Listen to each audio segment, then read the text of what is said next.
अस्सलाम वालेकुम जी, हम इस वक्त मौजूद हैं मुजाहिद कॉलोनी में और ये आई बिलीव नाज़माबाद या नॉर्थ नाज़माबाद लगता है। ज़ियाउद्दीन हॉस्पिटल से ये रास्ता आ रहा है। यहाँ पर मुतवस्सित तबके भी नहीं कहूँगा, उससे भी गरीब लोग रहते हैं। बिलो मुतवस्सित तबका, फिर जो मिडिल तबके की जो लोअर फॉर्म है ना, वो यहाँ रहती है।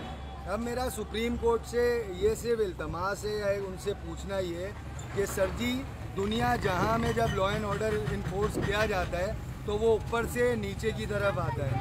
पाकिस्तान जहाँ पर कोई इंसाफ के मामले में अदालतें कोर्ट 133वें 32वें नंबर पे आती हैं, वहाँ पर हमेशा इंसाफ शुरू होता है नीचे तबके से।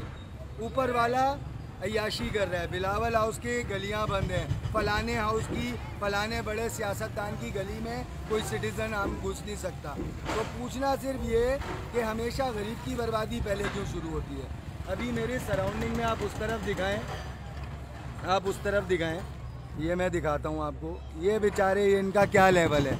ये ज़िंदगियों में एक एक बार घर ख़रीदे हुए या घर बनाए हुए लोग हैं, ठीक है। जब इन्होंने यहाँ घर ख़रीदा, बाखुदा इनको सिर्फ इतनी नॉलेज थी, यार ये पर्चा ये दे रहे हैं, इसको किसी से चेक करा लो, इसको किसी को दिखवा लो, ये भाई 30 लाख का है, ये 25 लाख का है। इन लोगों ने पोर्शन ख़रीद लिए नादानिस्तगी में। ये कोई यहाँ अय्याशियाँ नहीं करना चाहते थे। इन्होंने विलास या बहुत बड़े बड़े कोई वो नहीं तामीर किए थे। इन्होंने अपने रहन सहन के लिए एक सस्ती जगह विद इन दी शहर ख़रीदी थी।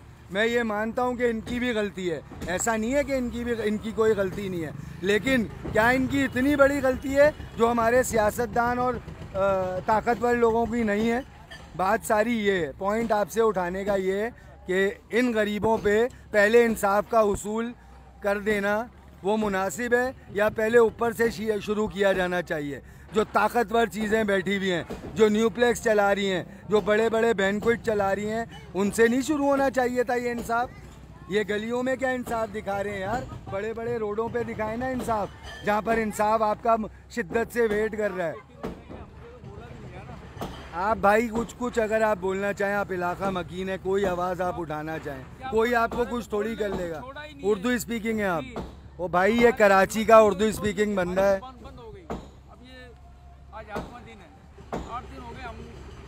हमारी लेडीज ही बैठी। अभी आपके घर वाले कहाँ रह रहे हैं? रोड पे, खुले आसमान के नीचे। आसमान में कोई रिश्तेदार है आगे पीछे। भाई ये मैं दूर से दिखा देता हूँ, फैमिली है, मेरी माएँ बहनें हैं, वो आप चेक करें सामने, बिल्कुल ओपन खुले आसमान के नीचे लेडीज़ बैठी हुई हैं। ये उर्दू स्पीकिंग लोग हैं, कोई बैरूत से आए हुए नहीं है, अगवानी नहीं है, फलाने नहीं है, यहाँ के नहीं है। ये इस कराची शहर की पैदाइश है जो हिजरत करके आए थे इस मुल्क के लिए। तो मैं कोई किसी के जज्बात से नहीं खेल रहा, ना तासुब की कोई बात करूँगा, लेकिन सिर्फ बताने की बात यह है कि अगर इंसाफ हो तो इंसाफ बड़े लोगों से शुरू हो। इन छोटे लोगों से अगर इंसाफ शुरू होगा और छोटे लोगों को पहले बर्बाद करेगा तो ये माशरा जो है ना, ये मतलब बेरारवी की तरफ चले आएगा, गैर मुतवाज़िन हो जाएगा। बेचारे कहीं से पकड़ के आगे पीछे से पकड़ के कहीं रेंट पे चले गए। कुछ लोग ऐसे हैं कि वो यहीं पे पड़े हुए कि रेंट के किराए दिए, खाने के तो छोड़ दो, रेंट तो चलो आदमी लेडीज़ों को बच्चों को कहीं बिठाए। बस ऐसा ही हो रहा है कि कोई आगे पीछे रिश्तेदार वगैरह है, उधर कहीं बच्चे को छोड़ दिया तो एक दो लेडीज़ रह गई। खाने का हिसाब नहीं है, खाने से आज पूरा 30 से शुरू हुआ था, 30 शुरू हो गया। अब जो बच्चे एक हफ्ते से तोड़ रहे हैं, एक हफ्ता हो गया। हमारे पास ऐसी सेटिंग नहीं कि कहीं पे हम चलो कुछ पैसे लेके कहीं एडवांस लेके कहीं किराए पे चले। अल्लाह पाक आपका यार मददगार हो। भाई ये देखें आप, ये बिल्कुल बेचारे थल्ले लगे हुए लोग हैं, इनको कोई कॉम्पनसेट नहीं किया जा रहा, ना करने का कहा गया है। सुप्रीम कोर्ट के अहकामात पे ये ऑपरेशन शुरू हुआ है। भाई 100 दफ़ा तोड़ें, बिल्कुल सही तोड़ लें, लेकिन कोई कॉम्पनसेशन गरीब को यार, कहीं जाके ये अपने बीवी बच्चों को छुपाएं इस बुरे हालात में, जब ये अपना बच्चों का रोज़ का खाना पीना पूरा नहीं कर सकते, बिजली के पैसे पूरे नहीं कर सकते, ये कहाँ से दूसरे घर की अरेंजमेंट करेंगे, कहाँ से किराए के घर के लिए एडवांसेस देंगे और कैसे अपनी ज़िंदगी को राह रास्त पे लाएंगे। कम से कम इतनी कॉम्पनसेशन तो होना कि ये रोड पे ना आए।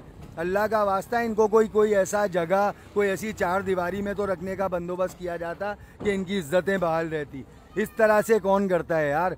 40 साल 35 साल 50 साल से घर लिए हुए, इनके अब्बाओं ने घर लिए थे, उनके बेटे अब अधेड़ उम्र में आ गए, इनके दादाओं ने घर लिए थे, अब इनके तो 65 की जंग के टाइम जब ये घर बना हुआ था उस वक्त लॉ एंड ऑर्डर कहाँ सो रहा था? जब भी तो आप लोग 130वें 32वें नंबर पे आते हो दुनिया में इंसाफ देने में। बिजली गैस लगाई गई इन घरों में, किसने लगाई? बिल आते थे इनके पास। यार अगर ये इंक्रोचमेंट थी तो 50 साल इंक्रोचमेंट चली है, 50 साल में तो पराई जगह भी अपनी हो जाती है भाई। तो क्यों नहीं इनको कॉम्पनसेट किया जा रहा है? इस काबिल इनको नहीं बनाया जा रहा कि इनके बीवी बच्चे किसी 4 दीवारी में छत के नीचे सोएं, ना कि इनको मतलब खुले में बेचारों को दर दर भटकने दिया जाए। यहाँ चारों तरफ लॉ इन्फोर्समेंट एजेंसीज मौजूद हैं और जाहिर है इन लोगों की इतनी तो कैपेसिटी नहीं है कि ये पंगा करें उनसे, किसी किस्म का भी उनके सामने वो करें एहतजाज। तो ये बेचारे इंसाफ के वो हैं, इंतज़ार कर रहे हैं इंसाफ का कि इनके साथ कोई ऐसा इंसाफ हो कि इनकी भी कोई दाद रसी हो सके। तो मेरी आवाज़ किसी को लगेगी कि मैं गलत रेस कर रहा हूँ पॉइंट, किसी को लगेगा सही कर रहा हूँ, लेकिन जो इस हाल में इनसे आके एक बार मरतबा मुजाहिद कॉलोनी में ज़रूर मिलें और इनकी दाद रसी ज़रूर करें। बेचारे बेघर हो गए बैठे बैठे। 60 साल पहले किए गए अगर काम गलत थे तो 60 साल बाद उनकी सज़ा मिले तो कैसा फ़ील होता है वो कोई इनसे पूछे। Thank you.